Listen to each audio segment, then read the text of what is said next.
Hello les gars, c'est Petit Nord Stiva, bienvenue sur la chaîne et bienvenue dans la série React.js. C'est une série dédiée aux débutants. Si c'est la première fois que vous visitez la chaîne, merci pour votre soutien et n'oubliez pas de vous abonner et de laisser vos commentaires. Bienvenue dans ce tutoriel sur la création et manipulation des composants React.js.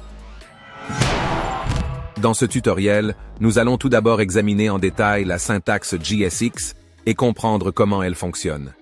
Nous allons ensuite apprendre à créer et manipuler des composants React.js, qui sont des éléments réutilisables et des blocs de construction de toute application React.js. Que vous soyez débutant ou que vous ayez déjà une certaine expérience avec React.js, ce tutoriel vous fournira les connaissances essentielles pour créer des interfaces utilisateurs efficaces et réactives en utilisant la syntaxe JSX et les composants React.js. Préparez-vous à plonger dans le monde passionnant de React.js et de la syntaxe JSX et découvrez comment créer des interfaces utilisateurs modernes et interactives avec facilité. Let's go! Dans la série précédente, vous vous êtes bien sûr demandé ce qu'est ce truc. Du code HTML dans des fichiers JavaScript. Non, vous ne vous trompez pas, ça s'appelle JSX. JSX, JavaScript XML, est une extension de syntaxe utilisée dans les bibliothèques JavaScript, telles que React, pour décrire la structure des interfaces utilisateurs. Elle permet de mélanger du code JavaScript avec du code HTML de manière déclarative. Il est principalement utilisé avec React. Pour transpiler le code JSX en JS, React utilise Babel. Le navigateur web ne peut pas comprendre directement la syntaxe JSX.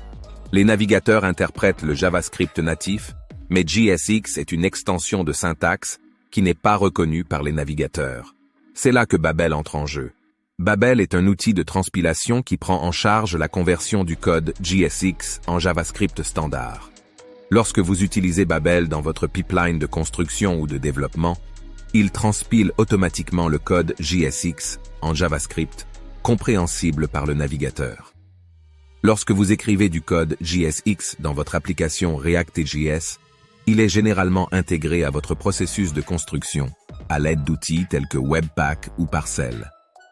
Ces outils utilisent des loaders spécifiques pour transpiler le code JSX en JavaScript avant de l'envoyer au navigateur. Maintenant que vous savez ce qu'est le JSX, introduction aux composants React.js. Qui ça composant? Yo-yeah? Les composants sont les éléments de base de React.js.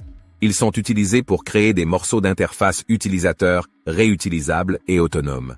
Un composant peut être une partie d'une page ou une page entière. Pour créer un composant de base, vous pouvez utiliser une classe ou une fonction. Créons un composant en utilisant une classe.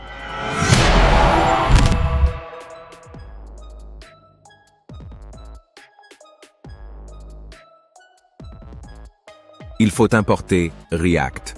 Import React from React.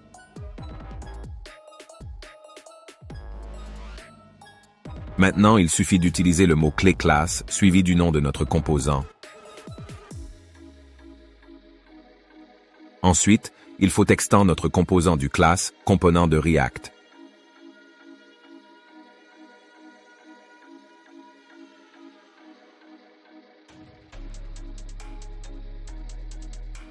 Utilisons la fonction render pour retourner le contenu du composant.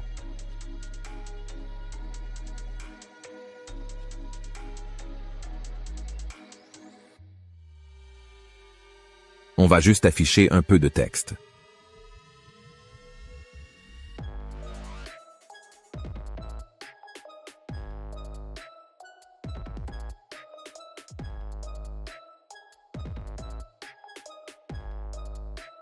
Enfin, il faut exporter notre composant pour pouvoir l'importer ailleurs.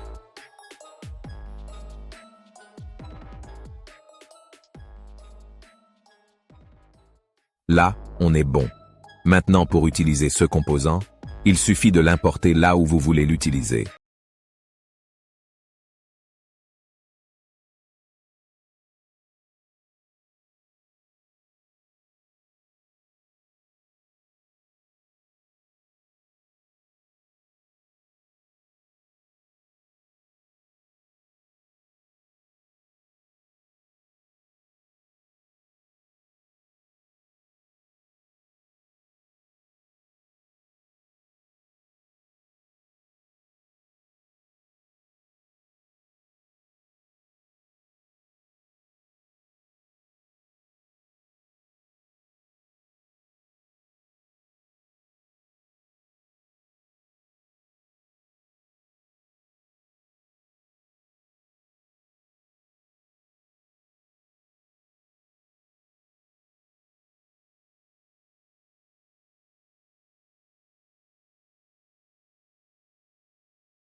Créons maintenant un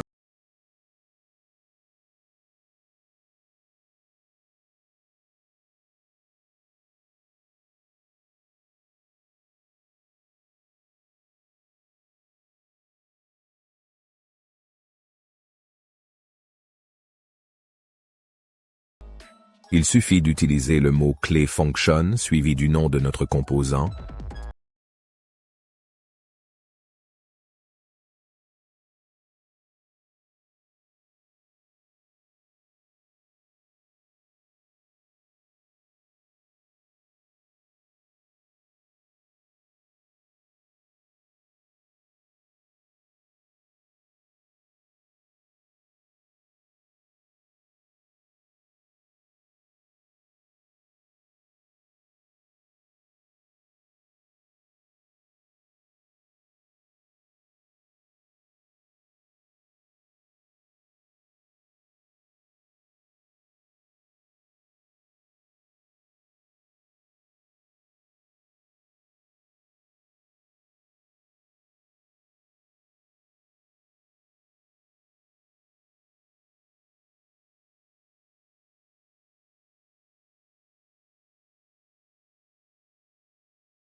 Comme vous pouvez le constater, notre composant n'a retourné qu'un seul élément.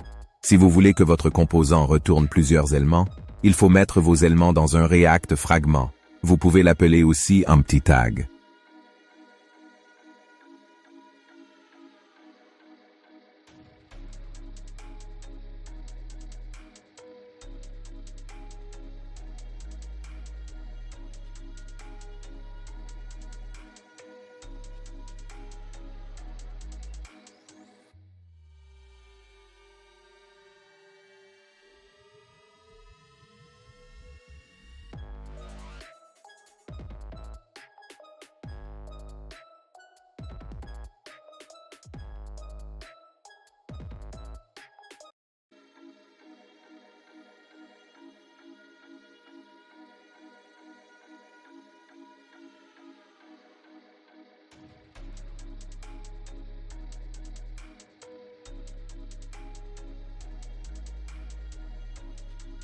Ou si vous voulez, vous pouvez utiliser une div à la place de l'empty tag.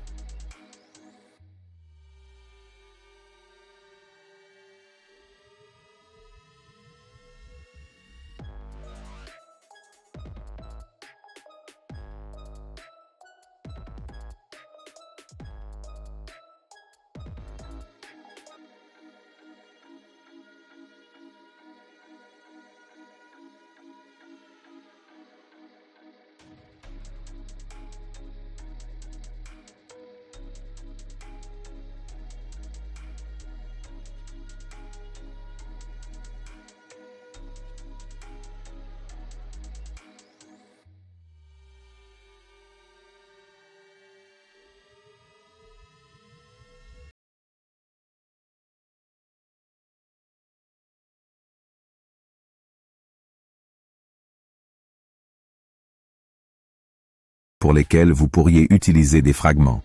Structure de code propre.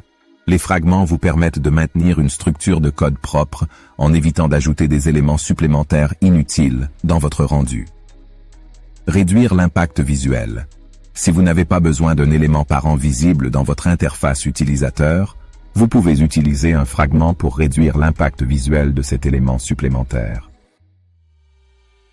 Voilà, c'est tout pour aujourd'hui. On se retrouve dans la prochaine série. Si vous avez aimé et souhaité en apprendre davantage sur le développement d'applications React, n'oubliez pas de vous abonner à notre chaîne. Nous publions régulièrement du contenu sur React et d'autres sujets liés au développement web. Ne manquez pas nos prochaines vidéos et restez à jour avec les dernières tendances de développement. Merci de nous avoir suivis et à bientôt sur notre chaîne.